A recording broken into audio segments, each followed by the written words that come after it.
Hello guys, welcome back to my channel with your official zone. और आज की इस वीडियो में मैं आप लोगों के लिए पार्ट 4 लेकर आई हूँ ईवीएस का, यानी इन्वायरमेंट एजुकेशन के कुछ most important MCQ based question जो कि आपके एग्जाम 2021 में काफ़ी हद तक आपकी मदद कर सकते हैं।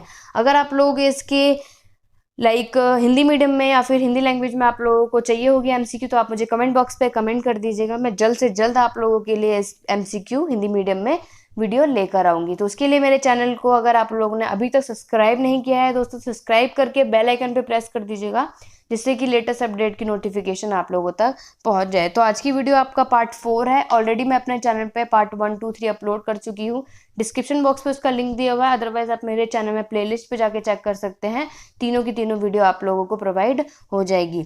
तो आज का पहला आप लोग देखेंगे nature of Indian soil is, यानी आप लोगों को इंडियन सॉइल के नेचर का बताना है। वो कौन सा सॉइल है? Red soil, black soil, third one is alluvial soil या फिर ऑल ऑफ दिस। तो इसका आंसर आपका आएगा आंसर नंबर डी, यानी ऑल ऑफ दिस। तीनों ही सॉइल आपके इंडियन सॉइल में आते हैं। Second one is genetic reserve centre is juice, botanical garden, storage या फिर ऑल ऑफ दीज। तो इसका आंसर आपका आएगा स्टोरेज, यानी कि आपका जो जेनेटिक के रिजर्व सेंटर होते हैं वो एक तरीके से स्टोरेज में होते हैं। UNEP headquarter is at UNEP. आप लोगों का लास्ट ईयर के क्वेश्चन में बहुत इंपॉर्टेंट होता है। यूएनईपी का मतलब होता है यूनाइटेड नेशन इन्वायरमेंट प्रोग्राम का हेडक्वार्टर कहाँ पे है? पेरिस, वॉशिंगटन, नैरोबी या फिर न्यूयॉर्क में। तो इसका आंसर आएगा नैरोबी। ये भी मोस्ट इंपॉर्टेंट एमसीक्यू आप लोग बोल सकते हैं, काफ़ी इंपॉर्टेंट है, आ सकता है आपके एग्जाम में। फोर्थ है Chipko Andolan was the first introduced by. Chipko Andolan आपका पहला इंट्रोड्यूस कहाँ पे हुआ था, यानी कि कौन से ईयर में हुआ था? तो 1978, 1972, 1980 या फिर 1976। The right answer is the 1972। Fifth one is that the temple of modern India are. आपको ये बताना है कि मॉडर्न इंडिया का टेम्पल कौन सा है? नेशनल पार्क, सेंचुरीज या फिर थर्ड वन इज डैम या फिर ऑल ऑफ दीज। तो इसका आंसर आएगा answer number C, dams. Right, आप लोग इसका स्क्रीनशॉट ले सकते हैं दोस्तों, कि जिससे कि आप लोगों को काफ़ी हद तक एग्जाम तक आपको हेल्पफुल रहेंगी। आगे चलते हैं। सिक्स है तहरी डैम इज सिचुएटेड ऑन, कहाँ पर है? बिलंगना, भागीरथी, गंगा या फिर नन ऑफ दीज। तो इसका राइट ऑप्शन है आपका Bhagirathi. Natural resources are the, ये तो मोस्ट इंपॉर्टेंट है, काफ़ी स्टूडेंट को पता होगा। हम लोगों ने 6-7 से ही ज्योग्राफी की बुक में पढ़ा होता है कि नेचुरल रिसोर्सेज कौन से होते हैं। तो हमें पता है फॉरेस्ट, सॉइल और वाटर, ये तीनों ही चीज़ हमारी इंक्लूड होती है। तो इसका आंसर आएगा all of these.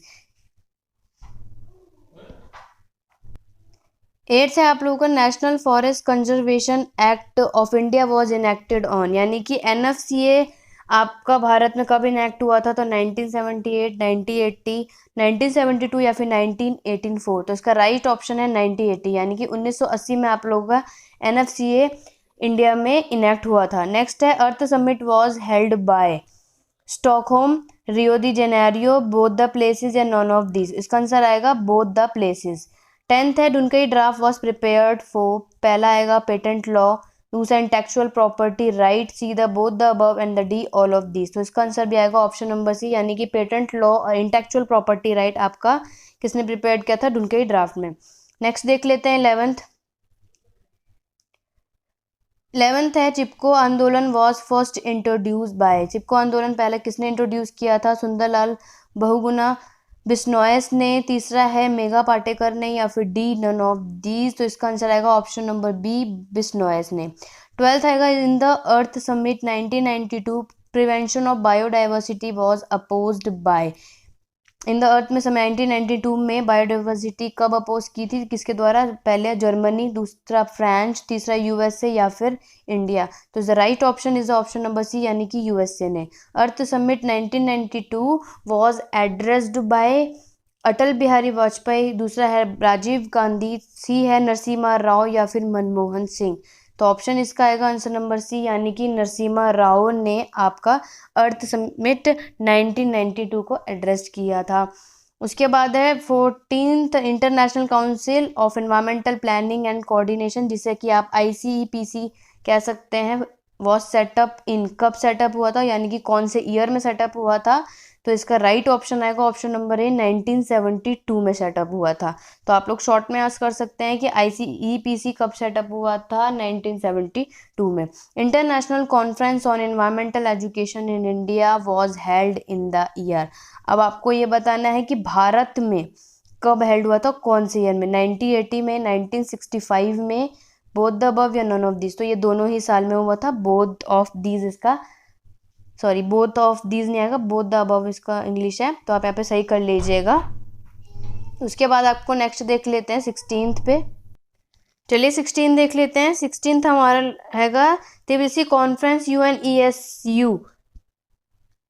UNESCO 1977 developed the objective of EE मतलब इन्वायरमेंट एजुकेशन, बी है गाइडिंग प्रिंसिपल ऑफ EE और सी है बोथ द अबव या फिर नन ऑफ दीज। तो 16th का आप लोगों का आंसर आएगा both the above, right. Next है 17 headquarter of environmental education is head. आपको एनवायरमेंटल एजुकेशन का हेडक्वार्टर कहाँ पे है, बेंगलुरु, अहमदाबाद, शिलोंग या फिर चेन्नई। तो इसका आंसर आएगा ऑप्शन नंबर बी, यानी कि अहमदाबाद में आप लोगों का हेडक्वार्टर है एनवायरमेंट एजुकेशन का। 18th is the world environment day celebrated in. ये भी आप मोस्ट इंपॉर्टेंट डाल सकते हैं क्योंकि EVS है आप लोगों का, तो ऑब्वियस ये बात है आप लोगों का उसका इंपॉर्टेंट डे भी पूछा जाएगा कि कब सेलिब्रेट किया जाता है। तो इसका राइट आंसर आएगा जून 5, यानी कि 5 जून को आपको वर्ल्ड एनवायरमेंट डे होता है।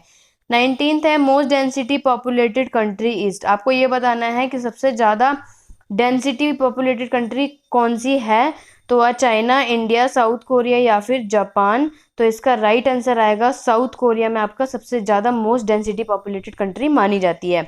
और largest populated country is the कौन सी है, तो इंडिया, बी है इजिप्ट, सी चाइना या फिर ऑस्ट्रेलिया। तो आपका आएगा सी मतलब चाइना। इसका है कि डेंसिटी जब पूछेगा तो साउथ कोरिया होगा और लार्जेस्ट पूछा जाएगा आप लोगों का तो आपका आंसर आएगा चाइना। आगे देख लेते हैं 21 में आप लोगों का है other programme of environmental education is the. पहला है नॉन फॉर्मल एजुकेशन, बी है adult education, C social forestry या फिर ऑल ऑफ दीज। तो आंसर नंबर आएगा answer number D, all of these. तीनों ही ऑप्शन आप लोगों के एनवायरमेंटल एजुकेशन के प्रोग्राम में इंक्लूड होते हैं। 22 है आपका environmental consciousness is developed by. Option है non formal education, adult education, social forestry या फिर ऑल ऑफ दीज। तो इसका आंसर भी ऑप्शन नंबर डी आएगा, यानी कि आप लोगों का ये तीनों ही ऑप्शन आपके एनवायरमेंटल एजुकेशन के प्रोग्राम में और इनके डेवलप दोनों में इंक्लूड होते हैं। 23rd है the aim of social forestry is the. Social forestry का आपका मेन एम कौन सा होता है, पहला है environmental conservation, B maintain environmental quality, C maintain ecological balance या फिर ऑल ऑफ दीज। तो इसका आंसर आपका आएगा right answer is the option number D, यानी कि all of these. IFCO committee is organized by. IFCO committee कब organize है, किसके द्वारा, नॉन फॉर्मल एजुकेशन के द्वारा, अडल्ट एजुकेशन, सोशल फॉरेस्ट्री या फिर सोशल एजुकेशन। तो ऑप्शन नंबर सी आएगा, सोशल फॉरेस्ट्री आपका ऑर्गेनाइज किया गया था IFCO कमेटी। उसके बाद है the main aim of adult education is to provide. आप लोग को अडल्ट एजुकेशन कब प्रोवाइड कीजिए, उसका मेन एम क्या है, education, environmental awareness, environmental conciseness या फिर बोथ द अबव या फिर नन ऑफ दीज। तो इसका आंसर आएगा बोथ द अबव, यानी कि आपके एनवायरमेंटल की अवेयरनेस और कंसाइजनेस दोनों की ही वजह से आपका मेन एम बोला जाता है, जिससे कि आपका एडल्ट एजुकेशन प्रोवाइड की गई थी। नेक्स्ट आपका 26 ऑप्शन देखते हैं। 26 आप लोगों का है the main role of a teacher is. आपका रोल क्या है मेन टीचर का, टू बी गाइड, दूसरा to be philosopher, to be friend और या ऑल ऑफ दीज। तो इसका आएगा ऑप्शन नंबर डी, तीनों ही चीज होता है। एक टीचर को मेन रोल होता है कि वो गाइड करता है, उसका फिलोसोफर और एक फ्रेंड भी होना इंपॉर्टेंट है। तो all of these is the right answer. 27 है the main function of a teacher. याद रखना दोस्तों, आप लोग पॉइंट को अच्छे से नोट आउट करना कि कब फंक्शन पूछा है, कब रोल पूछा है। काफ़ी हद तक इनके ऑप्शन में फ़र्क आ जाता है। तो पहला है एजुकेट, दूसरा ऑर्गेनाइज या इवेल्युएट या फिर ऑल ऑफ दीज। और इवेल्युएट का मतलब होता है मूल्यांकन करना। टीचर का सिर्फ मेन फंक्शन ये नहीं हो सकता कि वो सिर्फ उसको पढ़ाना है या फिर कैसे वो पढ़ाने का तरीका है, उसका इवेल्युएट करना भी बहुत इंपॉर्टेंट है। यानी कि ये तीनों ही चीज़ आपकी मोस्ट इंपॉर्टेंट है। तो इसका आंसर आएगा ऑल ऑफ दीज। नेक्स्ट है the qualities of a teacher is. Good mental health, ideal behaviour, mastery of a subject या ऑल ऑफ दीज। आपको एक अच्छी टीचर में क्वालिटीज कौन कौन सी होनी चाहिए कि उसका मेंटल हेल्थ बहुत अच्छा होना चाहिए, आइडियल बिहेवियर यानी कि जब वो अच्छे से पढ़ा रही हो तो अच्छे से बच्चों को ट्रीट करे, या फिर ये बोल सकते हैं कि वो जो सा सब्जेक्ट आप लोगों को पढ़ा रही है तो वो उसमें मास्टरी हो। तो ये तीनों ही चीज़ इंपॉर्टेंट होनी चाहिए एक अच्छी क्वालिटी टीचर में होनी चाहिए। तो इसका आंसर भी ऑप्शन नंबर डी आएगा, ऑल ऑफ दीज। ऐसा नहीं है कि सिर्फ गुड मेंटल हेल्थ होगा या फिर एक सब्जेक्ट में मास्टरी कर रखी होगी, बहुत अच्छे से उन्हें एक्सप्लेन करना आता होगा, तो बाकी दो चीज़ें अच्छे से नहीं होगी। तो ऐसा कुछ नहीं है दोस्तों, ये तीनों ही चीज़ आपके एक अच्छी टीचर होने की क्वालिटी होनी चाहिए। नेक्स्ट है a teacher must know his. एक टीचर को क्या पता होना चाहिए, pupils content both A and B या फिर नन ऑफ दीज। तो ऑप्शन नंबर सी आएगा। उसके बाद है a teacher should look like, a teacher behave like a teacher, both A and B या फिर नन ऑफ दीज। तो इसमें आप लोगों का आंसर क्या आएगा, इसमें आपसे ये पूछा गया है कि एक टीचर कैसी दिखनी चाहिए, क्या होनी चाहिए, टीचर की तरह बिहेव करे लाइक अ टीचर। तो इसका आएगा option number C, both A and B. Next है आप लोगों का 31 है the basic quality of a teacher is. आप लोगों की क्वालिटी यानी कि एक टीचर में बेसिक क्वालिटी कौन सी होनी चाहिए। तो first one is how he addresses, how he dressed himself, both the above या ऑल ऑफ दीज। तो सी आएगा बोथ द अबव यानी कि, एक सेकेंड, इसका आएगा सी, बोथ द अबव यानी कि दोस्तों की एक अच्छी टीचर की क्वालिटी में ये भी होना चाहिए कि वो अपने खुद को कैसा मतलब पढ़ाती हैं या फिर अपने आप को कैसे ड्रेस कर रखा है। ड्रेस का मतलब ये होता है कि खुद को अपना ध्यान देने के ऊपर वाली बात है, बेसिक क्वालिटी। तो ये दोनों ही जरूरी होता है। 32 है the main problem of a teacher, insecurity, jealousy, rejection या ऑल ऑफ दिस। तीनों ही चीज़ें आपकी मेन प्रॉब्लम हो सकती है, यानी कि एक टीचर का मेन कारण क्या हो सकता है। इनसिक्योरिटी भी हो सकती है, जेलसी और रिजेक्शन, ये तीनों ही पॉइंट आपके मेन कारण बन सकते हैं टीचर के। नेक्स्ट है the main advantages of quizzes. Quizzes जैसे कि आप लोगों को पता है क्विज होता है एमसीक्यू वगैरह, जैसे कुछ क्वेश्चन पूछे जाते हैं। तो क्विज जब अच्छे से रखा जाता है तो उससे क्या होता है, regular attendance, regular study, higher performance या ऑल ऑफ दीज। तो इसका बेस्ट ऑप्शन है ऑप्शन नंबर डी, क्योंकि अगर आप बच्चों का क्विज कराएंगे तो सबसे बेस्ट एडवांटेज यही होगा कि बच्चा रेगुलर अटेंडेंस में रहेगा, रेगुलर स्टडी पर रहेगा कि उसने डेली क्या पढ़ा हुआ है, और हायर परफॉर्मेंस बच्चों की पता चल जाएगी। नेक्स्ट है 34 the main advantage of team teaching. अब आपको मेन एडवांटेज बताना है कि टीम टीचिंग यानी कि जो हम लोग 2-4 बच्चों का ग्रुप बना बना के हम बच्चों को पढ़ाते हैं या बच्चे पढ़ते हैं, तो उससे क्या मेन एडवांटेज होता है। Use of expert knowledge to understanding, higher performance या ऑल ऑफ दीज। तो इसका आंसर रहेगा ऑल ऑफ दीज। मैंने मैक्सिमम ऑल ऑफ दीज का रीजन मैंने आपको बता दिया दोस्तों। Best option all of these इसलिए भी है क्योंकि main advantage of team teaching का आप लोगों का यही है।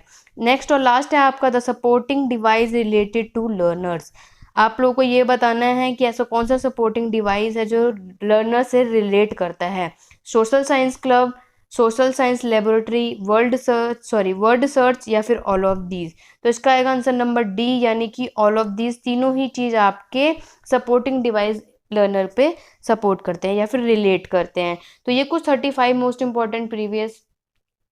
Most important MCQ based question थे दोस्तों। तो यहाँ पे ईवीएस के आप लोगों के एमसीक्यू बेस्ड क्वेश्चन खत्म होते हैं। 1 से लेके टॉप 4 पार्ट 4 में मैंने बनाई है, तो टॉप 1 से लेके 4 तक की सारी वीडियो देख लीजिएगा। और अगर आप लोगों को किसी और सब्जेक्ट में एमसीक्यू बेस्ड क्वेश्चन चाहिए तो आप मुझे कमेंट बॉक्स पे कमेंट करके जरूर बताइएगा दोस्तों। और वीडियो पसंद आई हो तो लाइक शेयर जरूर कीजिएगा, जिससे कि काफ़ी स्टूडेंट की हेल्प भी हो सकती है।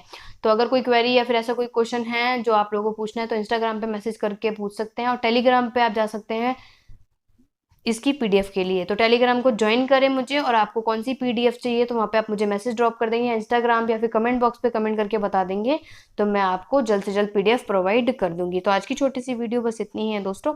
नेक्स्ट वीडियो और नेक्स्ट आपकी नई प्लेलिस्ट लेकर आऊँगी, उसके लिए मेरे चैनल को सब्सक्राइब जरूर कीजिएगा। तो आज की छोटी सी वीडियो बस इतनी, नेक्स्ट वीडियो पर मिलते हैं। Thank you for watching.